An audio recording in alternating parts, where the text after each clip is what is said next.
Jón, það Sviss á morgun eftir, get ég ímyndað mér erfitt tap út í Sýnis í Portugal. Hvernig menn gíraðir fyrir leikum á morgun?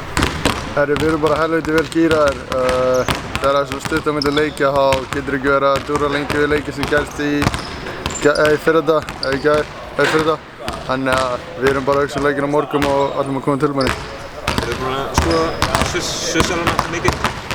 Já, við erum búin að kíkja eitthvað, byrjum í gær og tókum svo vídeofund fyrir æfingu núna, þannig að þeir líta vel út, þetta var góð leikur. Við hverjum með áhörfundur búast íslensku liðinu á morgun? Baráttuglöðum Íslendingur sem eru komnir til þess að vinna. Svekkjandi tap fyrir út í Portugal. Þú samt að taka eitthvað jákvæmt frá þeim leik? Já, þetta er fyrsta skipti sem þessi grúppar spila saman í langan tíma, en við erum bara að læra þá hvern annan og á morgun viljum við sjá hvernig við tókum út úr Portugalsleiknum.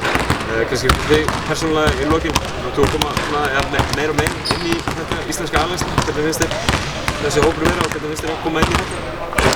Það er alveg geggjað sko, þessi hópur er bara fullkominn og við erum ennþá bara að slípa okkur saman og þegar við erum búin að vera að spila saman lengi þá er þetta svakaleg grúpa. Takk.